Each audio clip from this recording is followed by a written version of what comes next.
Could you all hear me, by the way? Yep. Yeah. Do I need this microphone? Yes. Yep. Yes, okay. Shall I start again? Right, Convoy4Ukraine. The initial part, I'll give you the background of how I got involved. Tony came with me. We did the first 2 convoys. Tom came and gave a fantastic speech. After that, at a committee meeting, both Michael, who's over there hiding at the moment, and Massimo said, we talked about doing things with the club. We could get involved in this. And I said, well, I can't say anything because I'm already involved, but if you want to raise this at a committee meeting, then do so. And that's what took place. I think it was April or May, at the committee meeting. It was raised by both of those 2, and all the committee agreed it was a good idea to do this. And then at the subsequent lunch, Michael stood up and made the announcement to people who were here for lunch and asked if there were any objections. Of course, there was none. And that's how CBPC got in the frame to sponsor a vehicle to go on the September convoy. Behind the scenes with Convoy4Ukraine, there are some people who do advise for fundraising. They also source vehicles. Any vehicles that are sourced, there's an agreement with a garage in Bedford that does free servicing, make sure the vehicles are roadworthy, any minor repairs will do, tyres, etc., etc. So a vehicle was sourced for us, and we went to Massimo. I gave Massimo a lift to Bedford to collect the vehicle. Massimo taxed and insured it, so he was going to be driving it to make sure it was okay before he left. It was a roadworthy vehicle. It had an industrial heritage, so it needed a little wipe down. I think Massimo spent about 2 or 3 hours cleaning it, several times. Twice. Yeah. Twice, yeah. So that's, we had the vehicle. This is the vehicle with the Cambridge Business Professional Club stickers on it. It's full of green crosses, and every vehicle on the convoy has an image. Our vehicle was called Silverback for some reason. It was donated to us. The reason for having a name of a vehicle is that it started in, I think, the second convoy, or the convoy I was on, the first one. We all have walkie-talkies so we can keep in communication with each other. And it's very difficult to try and remember everybody's name, but you can always remember a vehicle's name. So the first vehicle that Tony and I were in was a Ford Ranger, and it was blue, and it's a Ford Ranger Thunder, so we called Blue Thunder. Those names were quite sort of like civilized. As time has gone on, we've got some weird names like Bertie Bassett and Silverback, etc., etc. But on the walkie-talkies, it makes it easy to identify which vehicle's which. Sunday, 6th September, this was packing day. This is only a percentage of the people that went on the convoy. We had a lot of goods delivered to the chap called Adam. He's got a farm in Bottisham with piles and crates of stuff that was there. And a lot of people turned up to assist with the packing. There's Massimo helping with the stretcher. These are some of the vehicles. The stretchers went on the roof racks. Tarpaulin to cover the pit on the pickups. A lot of cereal there in that one. Generators. I was just going to point something out actually. This is I wasn't planning on doing this, but this chap here is called Steve, and he's an American. And Steve, I shared a house with him over 40 years ago in Bottisham, 5 minutes walk from where we were standing. That's the first time I've seen him for 40 years. He found me in LinkedIn, and through the LinkedIn found out that I'd been on the convoy, asked me about it, and I put him in contact with Tom, and he flew over from America to join in the convoy. That's the power of the internet these days. That's us. Oh, we took an industrial kitchen. I think Tom can explain a bit about that later. And that is packing the Sprinter van. It's a sort of thing that once it was packed, it was a brave person to open the back door for obvious reasons. And that's the 2 of us as we were leaving Bottisham to set off on the journey. Now, I'm going to pass you over to Massimo. Right. Yeah, thank you. So the journey let's explain what happened. You had a logistic issue. Oh, Yeah. I couldn't start the journey for some personal reasons, but I was able to fly out to Poland and join the latter part of the convoy. I was determined to get there one ship or another. So Massimo set off on his own. So yeah, I had the pleasure to drive this vehicle, which I was hoping every morning that it starts, and every morning that it gets to my destination. Every destination was about 300 to 400 miles away. So this is us in Dover, 17 vehicles set off from the UK. And then obviously this is the vehicles. You see them very, very, very rarely in this kind of formation because we were traveling separately. Here is one of the morning briefing. The gentleman in the middle with not much hair and a blue top is Brian, who was, you know, an absolutely amazing organizer. He's an ex-army guy, and he was getting us to brief in the morning at 8 o'clock, and then soon after we set off. That was the morning briefing every morning before leaving, and every vehicle will leave in a certain order. This is Brian in a happy moment when they gave him a little wand toward the end of the trip. This is our vehicles lined up in Poland, actually, the last evening before moving into Ukraine the following day. That was a Thursday evening. So the convoy leaves on the Monday, is a standard setup. We leave on the Monday. We arrive in Poland, close to the border to Ukraine, on a Thursday evening, and on a Friday we cross into Poland as a convoy. Unfortunately, sometimes what you pack up on packing day, you realize that doesn't have to be exactly in that vehicle. So there was a bit of unpacking and repacking over the breaks, because that vehicle in particular, the van, the Sprinter, actually was going to a slightly different destination, and it had to carry a certain kind of load, and we repacked in the middle of the trip. This is the only real problem we had. One car broke down on the last day, and this gentleman here that you see slightly out of focus, that's Rick. His main job is at the moment to drive towing trucks. So he actually attached a cable to this car that is being pushed, and it didn't start that day, and he pulled it all the way 135 kilometers, about 100 miles, well 90 miles into Ukraine to his final destination. Luckily there was a mechanic there with a tow truck, picked it up, take it away to fix it, and we found out that there was a bit of a distribution problem. These are the two young, probably some of the youngest guys in the convoy. These are two mechanics who fly in from Ukraine. These are Mate and Akos, and they are the guys that... Hungary. Yeah. And this is what they look like, but this is normally what they do. That's their job. And we had a little problem, not of our vehicles, but together with us, there were 5 vehicles coming from Ireland, who we met in Belgium. And one of them had a little turbine problem, i.e. the turbine in the turbo diesel blew up. And so in the middle of Germany, on the motorway, these two guys and the other Irish mechanic found another turbine, went to buy it, replaced it on the side of the road, and they were with us for dinner on the same day. So these are some of the moments of people posing in front of their respective vehicles. And a few more, and a few more, and a few more. So this is the last one.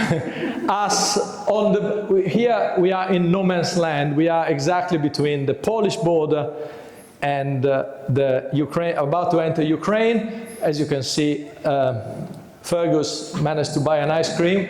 He didn't get one for me, so I forced a smile. I was given, but I wasn't very happy. He said, "I'll go and get one." "No, go in." So we went in. So again, this is the vehicles just before, the night before going. Last briefing before crossing into Ukraine. Me in a selfie. And here's Dan, actually member of CBPC with his wife, who did the whole trip with us, and he donated that vehicle is there. And again, a few photos of the vehicles, and finally we reach Ukraine, where what happens when we reach there? I never felt so emotional in my life. because the reception was similar to be the winning team in a World Cup. You come back home and everybody's happy for you. And we had this kind of reception. It was amazing. So here is where essentially the vehicles get handed over to the respective drivers, which be already pre-assigned. Obviously there are some rituals or pictures taken. This is Fergus and I giving over to Bogdan, who was the driver of the vehicle that I carried over there. And this is obviously, you're going to see some of these pictures of Dan handing over this vehicle to this lady, and this is Alistair, and various other people who have been, obviously. And then you wanted to mention Roxolana for some reason. Just two things, actually. One thing we skipped, actually, when we were packing the vehicles, with the aid. We have to distribute the aid around the vehicles just in case one breaks down, as one did, and we had problems on the previous convoy. So you don't want all the expensive stuff or all the medical stuff in one particular truck in case it breaks down. The second thing is you have to do a manifest to get across through Poland, Polish customs, Ukrainian customs. What Jamie is on the left holding up is the form that said exactly what was in his particular truck.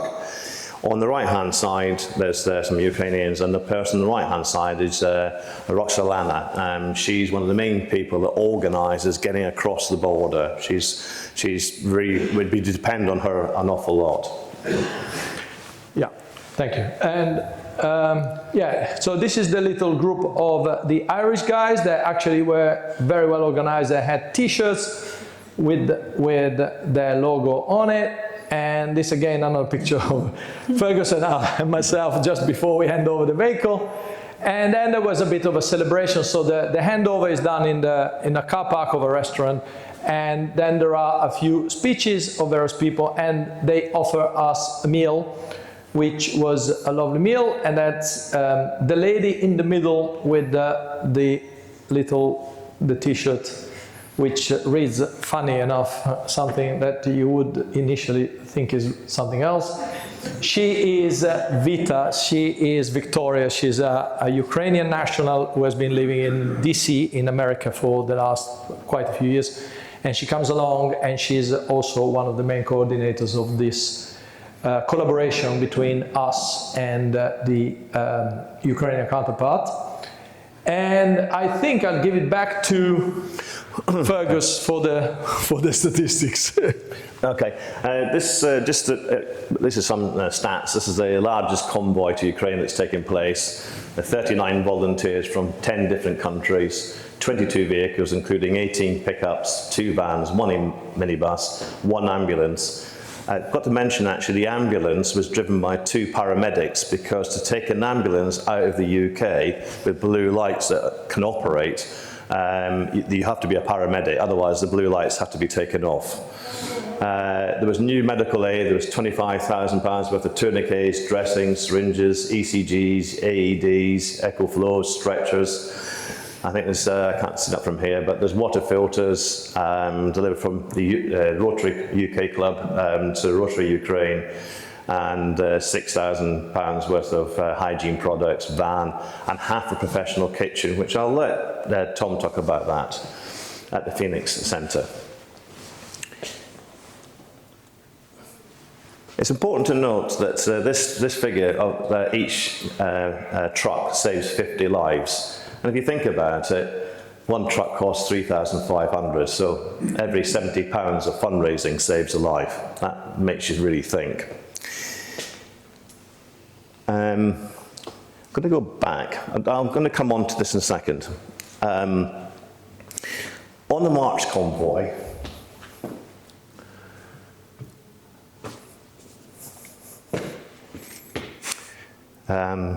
okay. On the March convoy, Tom asked Tori and I if we could. Tom asked Tori and I if we could stay behind, and with some others who've been on the previous convoys, to move the vehicles, some of the vehicles to Brody, which is between Lviv and Kiev. It was about 2.5 hours away, and we took the vehicles there. Actually, probably the scariest part of being in Ukraine was going around Lviv in the dark and rush hour. None of the street lights are on for obvious reasons. In the morning, Roxolana, who I showed you a picture of, she took us round Brody, and we went to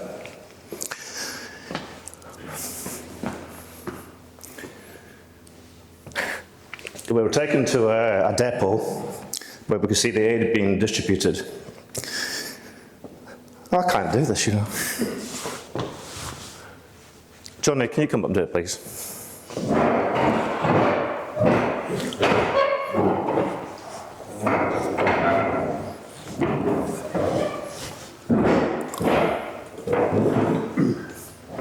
I mentioned about the cemetery and the cemetery, and then it was a tough day. So we went to the distribution centre, which is effectively the old bus depot in Brody. Close to you more. The old bus depot in Brody, full of stuff, clothes, medical stuff. There's even some interesting collection of a few Russian drones that have been shot down just out of interest. So you can actually see these things, what they look like. But the people there, that's their life. They have to spend their days there. So people come in with their children handing out food. There's literally a kind of a black dusting bag full of rice. And they would come in and screw out the rice and take that away from them. I guess we brought it home, I suppose, is the big thing. And one of the ladies there who was in the aid centre, her husband had been killed in the front line, I think a few weeks earlier. And what you're seeing here is in the centre of Brody is basically a memorial to anybody locally in the town, came from the town, came from villages, who lost their lives in the war. Preceding this, which is what I was just alluding to, we actually went to a cemetery where I don't know how many funerals were taking place, maybe 3 or 4 different funerals were taking place. And it's one of those kind of, the picture in my head will never go away, but it's not like a UK cemetery. Flags, national flags, military flags, all flying in the wind. Every grave was immaculately kept with a picture of the fallen person.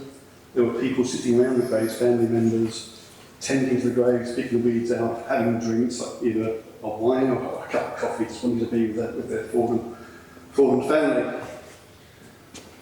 Going around here with Roxolana, I don't know who it was, but she actually pointed out a couple of people here that people that she went to school with that had been killed in the war. So our day in Brody was in the distribution centre, the cemetery, walking around here, and then, funny enough, there was then around the corner from here, there was and they do it every month in the town of Brody.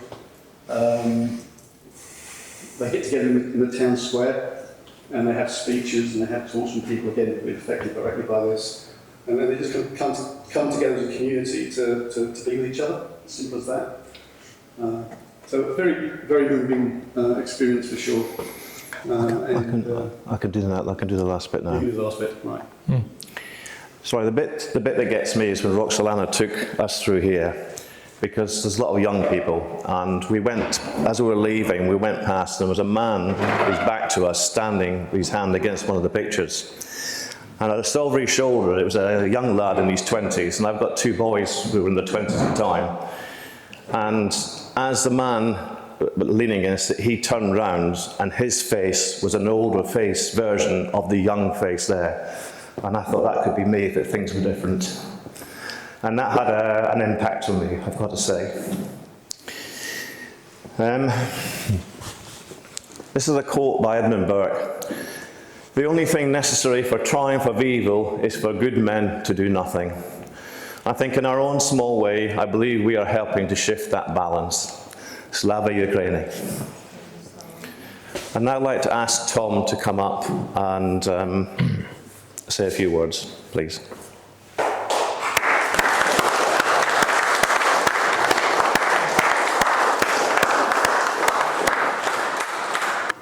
sorry, I'm a bit slow today. First of all, thank you very much to the Cambridge Business and Professional Club for really stepping up and providing the vehicle. And thank you to Fergus and Massimo and Dan and Tony for driving those vehicles and providing humanitarian aid to Ukraine. I think they all deserve a round of applause.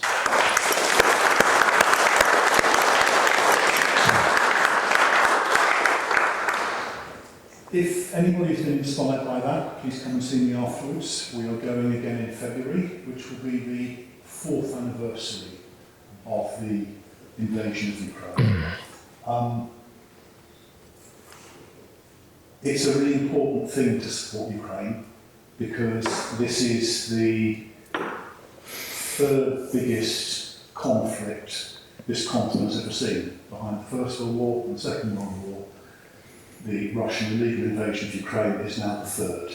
It is something that is going to affect us for a long time, and they will be writing history books about this, and your grandchildren will be asking you what you did in the 3rd biggest conflict in European history. So my message is really, really simple here. I mean, it's twofold. First of all, thank you very much for what you have done collectively. You've done a good thing. And secondly, please don't do nothing. Everybody can support Ukraine. Not everybody can drive a vehicle across. Not everybody wants to, but everybody can give something. We've got a website. We've got drivers that are still fundraising. Every penny that we get goes to Ukraine. And Fergus particularly asked me to talk about the Phoenix. A few of us went a bit further into Ukraine this time around. We went to a place called the Phoenix Rehabilitation Centre. This is a building that's been taken over by the government and is run by volunteers, and they are housing up to 50 families. We were the first convoy to reach them. We reached them a week after the electricity was turned on, and they had the first 2 families move in. We brought them, because these guys loaded it, a very elderly professional kitchen that we'd taken out of the old Cambridge Assessment Building on Hills Road, and that was to replace their kitchen that they had at the moment. And when I say kitchen, what I mean is tin bath in the middle of a stone floor where they used to wash up all of the pots and pans and the plates for the families that were there. We also took over lots of really, really basic stuff that you and I would expect to have in our house as part of daily life. But of course they haven't got houses. These people have been bombed out. And we took across really small items of kitchen equipment. A lot of it was gifted to us by people. We had an Amazon page up and running, people could buy things. And one of the things that was bought was potato peeler. And yesterday, I got a really nice message, and I will just leave you reading you this message. A new family arrived just the other day from the frontline region. The young boy was looking especially down this evening, so we asked what was wrong, and we met with silence. So we asked if he was hungry. A quiet yes was the response. I'd like some fried potatoes. We handed him a potato peeler, one of the ones that you brought. We put on some music and we got him to work. It was such a simple thing to cook potatoes, but we asked him to help. Why? Because by involving other people, you build connections. You have fun, you make jokes, you feel part of the team, and you're not alone. Those of you who support us at the Phoenix, you're part of our team. You enabled this boy to have fried potatoes in a safe, encouraging, friendly environment. We are beyond grateful for your support.